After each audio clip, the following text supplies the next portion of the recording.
से ब्राह्मण अंग्रेजों के गुलाम थे, हम ब्राह्मणों के गुलाम थे, यानी हम गुलामों के गुलाम थे। अंग्रेजों के गुलाम आजाद हो गए, गुलामों के गुलाम आजाद नहीं हुए। तो 26 जनवरी 1950 को बाबा साहब आंबेडकर को संविधान में लिखकर आजादी घोषित करनी पड़ी। तो संविधान ने हमें आजाद किया, वो संविधान देश में लागू नहीं किया जा रहा है, वो संविधान देश में लागू नहीं होने दिया जा रहा है।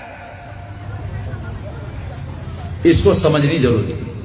और एक बड़ा मामला देश में खड़ा किया जा रहा है आज के तारीख में, 2014 से चल रहा है। क्या है?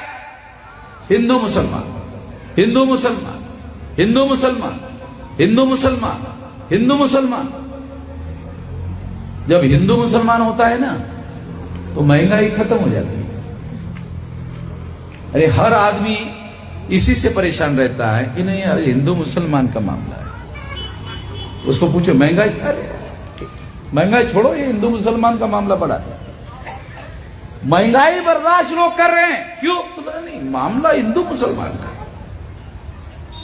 ब्राह्मण लोग कहते थे 15 अगस्त के पहले कहते थे अंग्रेज हमारे दुश्मन है, अंग्रेज चले गए, आजादी मिली ब्राह्मणों को। अब क्या कहते हैं? मुसलमान दुश्मन। पहले कहते थे अंग्रेज दुश्मन है, अब कहते हैं मुसलमान दुश्मन है। हमारे लोगों के बस्ती में आते हैं, कहते मुसलमान दुश्मन है। तो मुसलमान शेड्यूल कास्ट का कैसे दुश्मन है? मुसलमान शेड्यूल ट्राइब का कैसे दुश्मन है? मुसलमान ओबीसी का कैसे दुश्मन है? कैसे है? क्या मुसलमानों ने वर्ण व्यवस्था बनाई? नहीं बनाई। मुसलमानों ने जाति व्यवस्था बनाई? नहीं बनाई। मुसलमानों ने अस्पृश्यता बनाई? नहीं बनाई। मुसलमानों ने आदिवासियों का सेग्रीगेशन किया? नहीं किया। मुसलमानों की वजह से आदिवासी जंगलों में रह रहे? नहीं रह रहे। घुमंतू जाति के लोगों का बहिष्कार हुआ? क्या मुसलमानों ने किया? नहीं किया। शूद्रत्व, पिछड़े वर्ग, बख्शी मंडल पर थोपा गया, क्या ये काम मुसलमानों ने किया? नहीं किया। महिलाओं को दास बनाया, क्या ये मुसलमानों ने किया? नहीं किया। इसमें से कोई भी काम मुसलमानों ने नहीं किया। ये सारा का सारा काम ब्राह्मणों ने किया। इसमें से कोई भी काम मुसलमानों ने नहीं किया।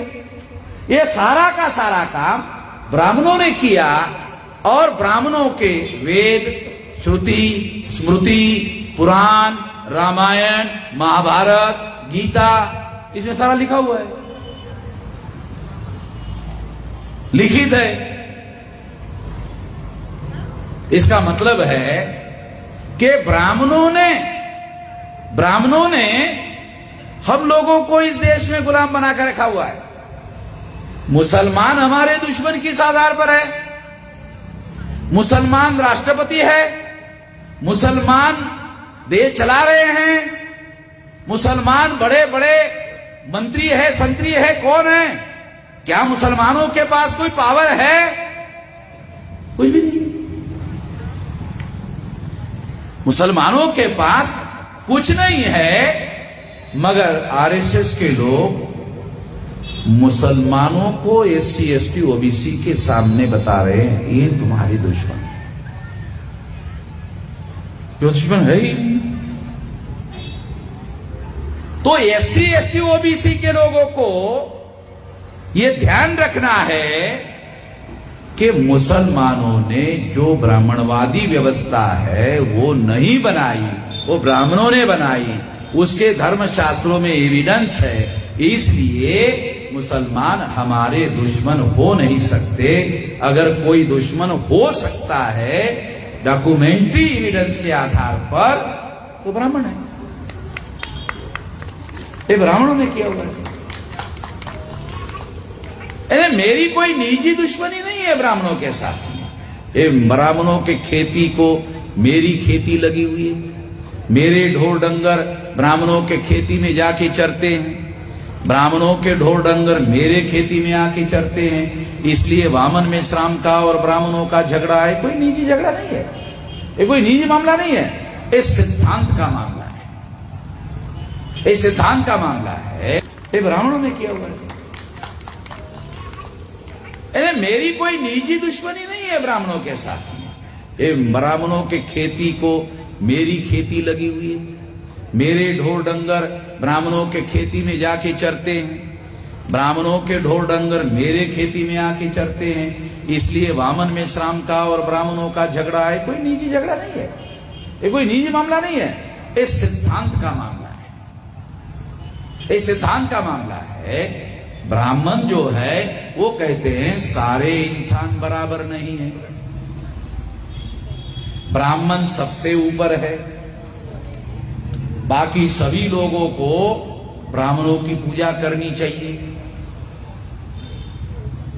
ये ब्राह्मण कहते हैं, लिखित कहते हैं, उनके धर्मशास्त्रों में लिखा हुआ है।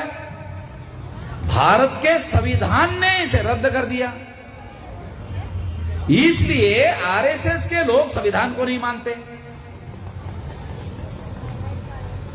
कितनी हैरान करने वाली बात है, अगर किसी मुसलमान ने संविधान को मानने से इनकार कर दिया तो आरएसएस के लोग सारे देश भर में हंगामा करते हैं।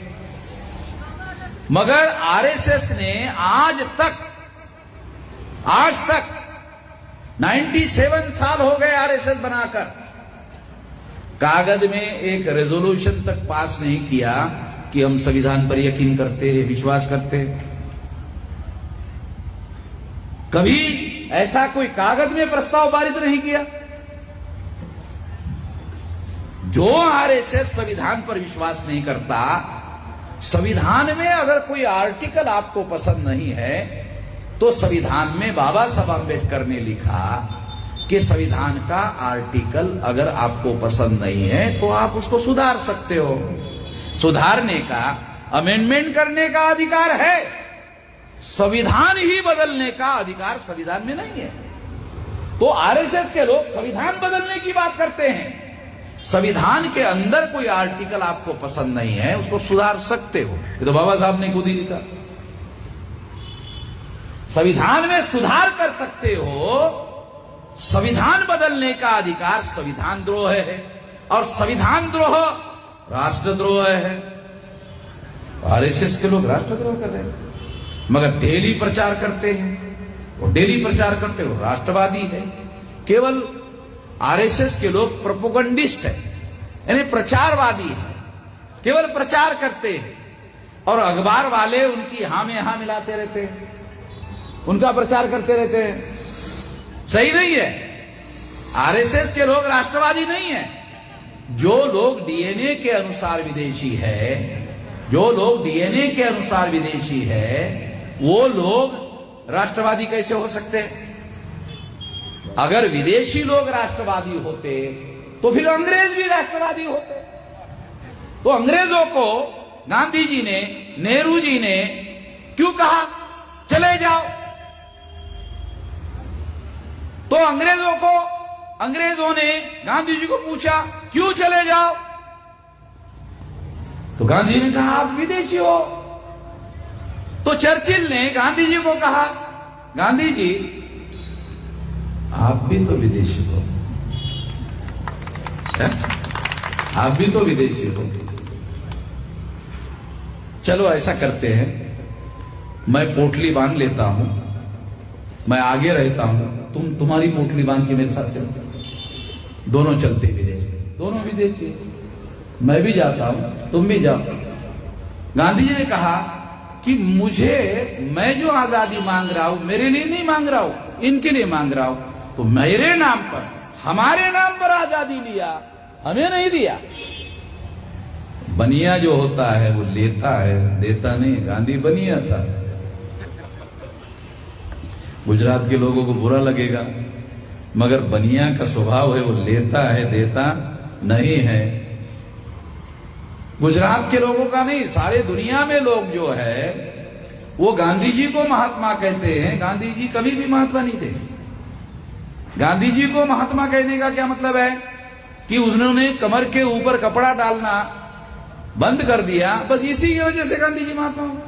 अरे ये कुछ चला महात्मा बनने का, ये आपने कमर के ऊपर कपड़ा डाला, नहीं डालना शुरू कर दिया, या धोती जो है वो पूरी पहनने के बजाय आधी पहनना शुरू कर दिया, पर ये कोई महात्मा बनने का मापदंड है? गांव में किसान लोग सारे देश भर के आधी धोती पहनते हैं, तो क्या सारे महात्मा हैं क्या? बहुत सारे हमारे लोग किसान खेती में कमर के ऊपर कपड़ा जो है बहुत बार वो नहीं होता है, तो क्या वो भी महात्मा है? नहीं। मैं आपको बताना चाहता हूं कि गांधी जी जब विदेश से भारत में आए तो उन्होंने गोखले नाम के एक ब्राह्मण को गुरु बनाया। तो गुरु को पूछा, गुरु जी क्या करूं? कहा 2 साल तक सक्रिय राजनीति पर पाबंदी। कहा कि फिर मैं क्या करूं? तो गुरुजी ने कहा, गोखले ने, भारत भ्रमण करो, भारत भ्रमण करो। तो गुरुजी के कहने पर, तुम बहुत साल विदेश में रहे हो, तुमको भारत मालूम नहीं है, भारत भ्रमण करो। गांधी जी सारे देश भर में घूमने के लिए निकले। निकलने के बाद गांधी जी को भारत का एक रहस्य पता चला कि भारत के लोग साधु महात्माओं को ज्यादा मानते हैं, नेताओं को नहीं। साधु महात्माओं को ज्यादा मानते, नेताओं को नहीं। तो गांधी जी ने ये रहस्य जान लिया, अरे साला साधु महात्मा को लोग मानते ज्यादा।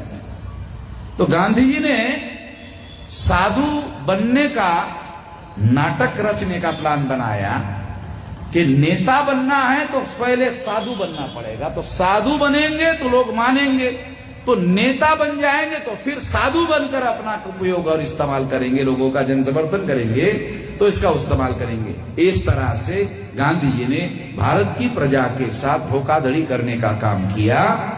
बाबा साहब अम्बेडकर बैरिस्टर थे, पढ़े लिखे थे।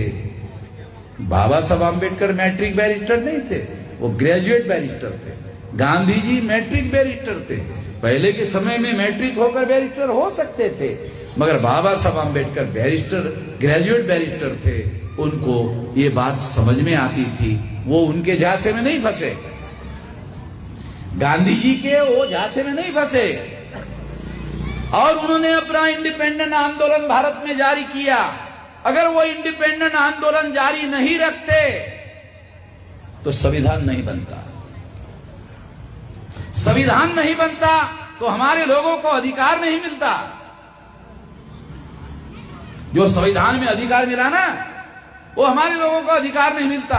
अरे अभी तो संविधान में लिखे हुए अधिकार है, फिर भी वो देने के लिए तैयार नहीं है, लिखित होने के बावजूद भी देने के लिए तैयार नहीं है। अगर कुछ भी नहीं लिखा होता तो कौन देता आप लोगों को?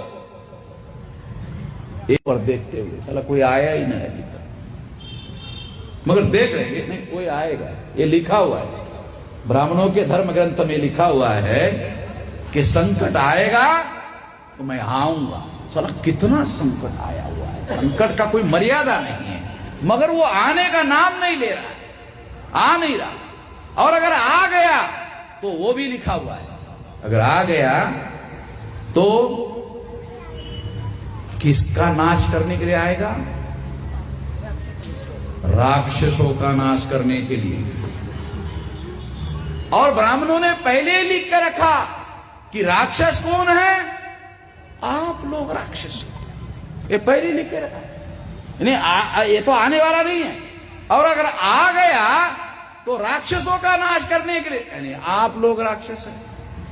आप लोगों को ही लिखा हुआ है वेदों में, दानव, दैत्य, राक्षस, ये हमारे लिए लिखा हुआ है। तो इसका मतलब है दानवों का नाश करने के लिए आएगा, दैत्यों का नाश करने के लिए आएगा, राक्षसों का नाश करने के लिए आएगा। एक तो आएगा नहीं, आएगा तो इसका नाश करने के लिए आएगा। तो दानव कौन है, दैत्य कौन है, राक्षस कौन है? तो ब्राह्मणों के धर्मशास्त्र में लिखा है हम, चले हमारा नाश करने के लिए, ये हमें पता ही नहीं। तो ये वजह है कि संविधान में अधिकार होने के बावजूद भी हमें कोई अधिकार देने के तैयार नहीं है। संविधान में लिखे हुए सारे अधिकार, मगर लिखी हुई बातों के अधिकार होने के बावजूद भी देने के लिए कोई तैयार नहीं है। इसके लिए हमारी संगठित शक्ति होनी चाहिए, मैं अपने उम्र के 18 साल 3-4 महीने का रहा होगा, तब से लेकर अब तक 65 साल की उम्र हो गई है, 47 साल से काम कर रहा हूं। तो अभी हमारा 31 राज्यों में 567 जिलों में और 4000 से ज्यादा तहसीलों में, 22,000 से ज्यादा ब्लॉक में और 1.5 लाख से ज्यादा गांवों में संगठन फैल गया है सारे देश में।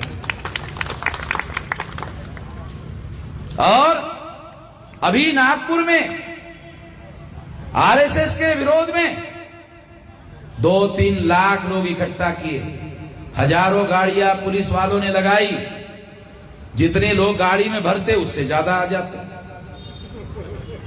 गाड़ी में भरते उससे ज्यादा आ जाते। इतना शक्ति प्रदर्शन हमने किया नागपुर में। आखिरकार पुलिस कमिश्नर ने डॉक्टर विलास खरात को कहा, तुम जीत गए हो, हम हार गए। तुम जीत गए हो, तुम्हारा शिवाजी महाराज का गनीमी कावा जीत गया। हमें पता ही नहीं तुम कहां से आ रहे हो, किधर से, हम गाड़ी में भरते उधर दूसरे आ जाते, उससे ज्यादा आ जाते। ये तुम्हारा गनीमी कावा शिवाजी महाराज का, ये तुम्हारा सफल हो गया है। अरे भाई अब तो बंद करो। पुलिस कमिश्नर परेशान होकर सदर पुलिस चौकी में मुझे मिलने के लिए आए और असिस्टेंट पुलिस कमिश्नर को मेरे पास भेजा, कहा कि बुलाओ। मैं गया कि आपको क्या करने का आगे इरादा है। मैंने कहा इधर आप लोगों ने मुझे डिटेन करके रखा, मैं यहां बैठा हुआ, मेरा क्या इरादा है? सारा इरादा तो आपका है। आपने लोगों को अरेस्ट करने का ऑर्डर दिया, मुझे यहां अरेस्ट करके रखा हुआ है, तो आपका कार्यक्रम चल रहा है, मैं तो यहां बैठा हुआ हूं। मैंने तो 4 तारीख को निर्णय किया कि यह आंदोलन जो है वो स्थगित करेंगे और सुप्रीम कोर्ट ऑर्डर देगा तो हम लोग वो आंदोलन सुप्रीम कोर्ट के ऑर्डर के बाद दोबारा शुरू करेंगे। ये बात 6 तारीख को मैं लोगों के बीच में जाकर कहने वाला था। तुमने 6 तारीख को सवेरे मुझे अरेस्ट कर दिया, तो मैं कैसे कहूं? तो असिस्टेंट पुलिस कमिश्नर को कहा कि इनसे एक वीडियो बनवाओ कि लोग शांति से आंदोलन करें संविधान के दायरे में रहकर। मैंने कहा ये तो मैं बनाने को तैयार हूं, मैं तो पहले से कह रहा हूं कि संविधान के दायरे में रहकर आंदोलन होना चाहिए, हिंसा नहीं होनी चाहिए। लाखों की भीड़ में एक 4 व्हीलर गाड़ी मिल आ गई बीच में, तो हमारे लोगों ने उस गाड़ी को उंगली भी नहीं लगाई। नहीं तो लाखों की भीड़ में जब गाड़ी मिलती है तो आमतौर पे लोग आग लगा देते हैं। प्रेस वाले आए, पत्रकार आए, अरे क्या देख रहे हो, जलाओ। आरएसएस के पत्रकार हमारे लोगों को कह रहे, अरे क्या देख रहे हो, जलाओ, क्यों नहीं जला रहे हो? हमारे आदमी ने उसका वीडियो बनाया, ये पत्रकार कह रहा जलाओ। इसके बावजूद भी जो मैंने कहा था कि कानून और संविधान के दायरे में रहकर हम आंदोलन करेंगे, शांतिपूर्ण तरीके से आंदोलन जो है हमारा हुआ और किसी प्रकार की कोई हिंसा नहीं हुई, कुछ नहीं हुआ। बाद में पुलिस कमिश्नर ने जब मैंने वीडियो बना दिया तब असिस्टेंट पुलिस कमिश्नर को दोबारा मेरे पास भेजा और कहा वामन मेश्राम को कहो वो लाखों की जो भीड़ है ना वो हमारी सुन नहीं रही है, वहां 5 मिनट चल के उनके सामने 5 मिनट बोलते। तो असिस्टेंट पुलिस कमिश्नर मेरे पास आए, 5 मिनट आप चलिए, लोगों के भीड़ के सामने आप 5 मिनट है। ये वीडियो मैंने बना दिया है, बस इतना ही मैं करता हूं, बाकी मैं वहां नहीं आने वाला हूं। तुमने मुझे इधर डिटेन करके रखा और डिटेन करके लेके जाओगे और डिटेन करके भाजेंगे, वाह अजीब आदमी हो भाई। तो वहां हंगामा शुरू हो गया, मेरा वीडियो लोगों ने सुना कि ठीक है, मगर वामन मेश्राम को छोड़े बगैर हम ये आंदोलन खत्म नहीं करेंगे। जब ऐसा दूसरा आंदोलन शुरू हो गया, जब ऐसा हुआ तो असिस्टेंट पुलिस कमिश्नर को मैंने कहा अब तो मैंने शांति का अपील कर दिया, वो लोग बोल रहे कमिश्नर को वामन मिश्राम को छोड़ो, तो छोड़ने के बाद ही मामला खत्म होगा। तो कमिश्नर ने फौरी छोड़ने का ऑर्डर दे दिया। मैंने कहा अभी 2 बज गए, खाना खिलाए बगैर कैसे भेजोगे भाई, खाना अभी तक नहीं खिलाया आप लोगों ने, पुलिस चौकी में खाना खिलाना पड़ता है। तो पुलिस असिस्टेंट पुलिस कमिश्नर आया मेरे पास कि क्या खाओगे, हल्दीराम भुजिया वाला खाओगे? साला भुजिया कोई खाने की चीज है? नहीं, ब्रांड है ये, हल्दीराम भुजिया वाला नाम का ब्रांड है, बेहतरीन खाना है। अच्छा हल्दीराम भुजिया वाला? मैंने कहा ठीक है, हल्दीराम भुजिया वाला कोई प्लेट है तो भेजो, वो खाने के बाद जाएंगे, अपने इच्छा से जाएंगे। तो खाना खाने के बाद 8-10 गाड़ियों को लेकर फिर जहां से डिटेन किया था वहां छोड़ दिया। जब कमिश्नर मुझे मिलने के लिए आया था 200 कमांडो के सुरक्षा करके आया, पता नहीं सारे लोग इनके करीब मिलेंगे और मुझे घेर लेंगे। तो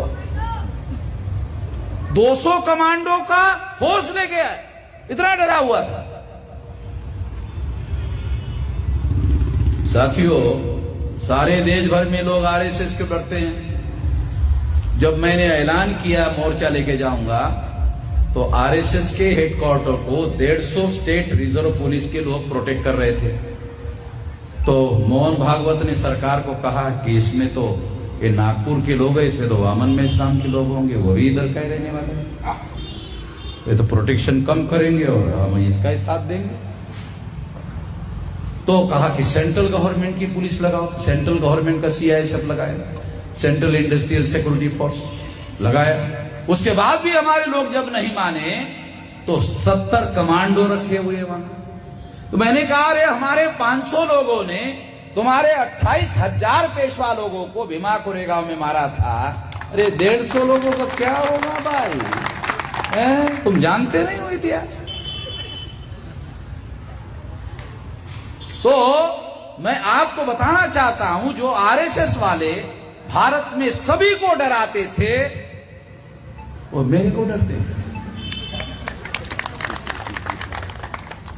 समझे क्या मौलाना? आप लोग जो आरएसएस को डरते हो ना, अब आज से डरने की जरूरत नहीं, खुली छूट है आपको। अगर आपको आरएसएस डराने की कोशिश करे तो हमारे लोगों को ब्राह्मण कहते हैं हनुमान चालीसा पढ़ो, तो तुम हनुमान चालीसा नहीं वामन 41वां पढ़ो। खत्म हो गया, सारे देश भर में जो डर था आरएसएस का खत्म हो गया। अब आरएसएस से डरने की कोई जरूरत नहीं है, आरएसएस से घबराने की कोई जरूरत नहीं है। आरएसएस का हम लोगों ने बंदोबस्त किया, अब आरएसएस के लोग कोई गड़बड़ी करेंगे उनका हर जगह बंदोबस्त करेंगे, हर जगह उनकी व्यवस्था करेंगे।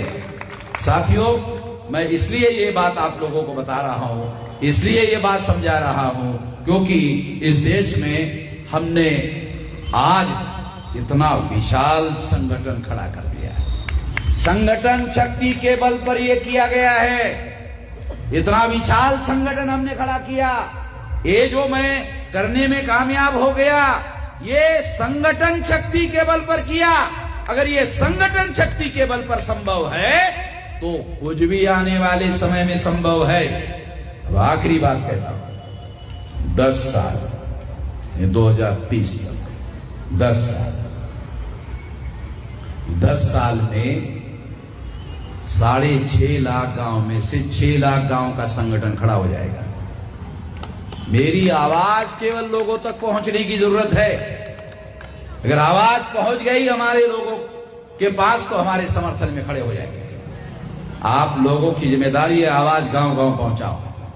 अगर लोग खड़े हो गए, समर्थन हो गए, अगर समर्थन में खड़े हो गए तो 6 लाख गांव का आंदोलन 10 साल में खड़ा हो जाएगा। जब 10 साल में 6 लाख गांव का आंदोलन खड़ा हो जाएगा, ये हम पूरी तैयारी कर रहे हैं। पूरी तैयारी के लिए ये सारा का सारा मामला चल रहा है। इसलिए अगर गुजरात में अभी चुनाव है, वो भी उसी रणनीति का हिस्सा है। तो आप लोगों को चुनाव में भी अपने ताकत का प्रदर्शन करना है, चुनाव में भी अपने शक्ति का प्रदर्शन करना है। वो ताकत जो तुम्हारे पास नहीं थी 26 जनवरी 1950 को बाबा साहब आम्बेडकर ने आपको दी, आपको वो अधिकार दिया, उसका आपको उपयोग करना है, सारे देश भर में उपयोग करना है। और अगर ऐसा आप करोगे तो आपको अपने संगठित शक्ति के बल पर वो सारी बातें आपको हासिल हो जाएगी, वो सारी शक्ति आपको हासिल हो जाएगी। वो आपको करना है। वो करने के लिए आपके पास जो समझदारी है, जो जानकारी है, उसका आप लोग उपयोग करोगे। इस आशा और विश्वास के साथ आपने मेरी बात ध्यान से सुनी, इसके लिए आभार, धन्यवाद।